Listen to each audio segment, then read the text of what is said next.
هاتي الموزتين اللي عندك اللي مفيش حد راضي ياكلهم وقربوا يبوظوا، وتعالى اقول لك هنعمل بيهم ايه. اول حاجه قشريهم كده وهنهرسهم بالشوكه، وبعدين هنرش عليهم نص معلقه من القرفه، نص كوبايه من عين الجمل او الجوز او البيكان، وخليهم على جنب.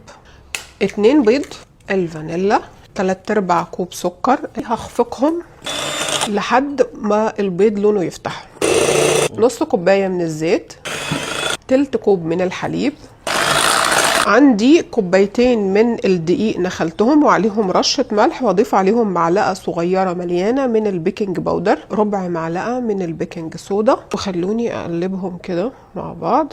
اضيفهم بالتدريج، هقلب لحد ما يختفي الدقيق.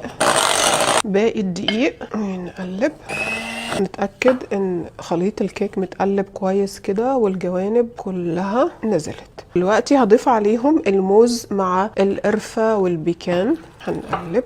قالب الكيك حطيت فيه ورقة خبز، وهنزل الخليط بتاعي على الوش الكثير من الشوكولات شيبس. كده جاهزة ندخلها الفرن. فرن سخن 35 دقيقة على حرارة 180، والنتيجة أحلى بنانا كيك هتاكلوها.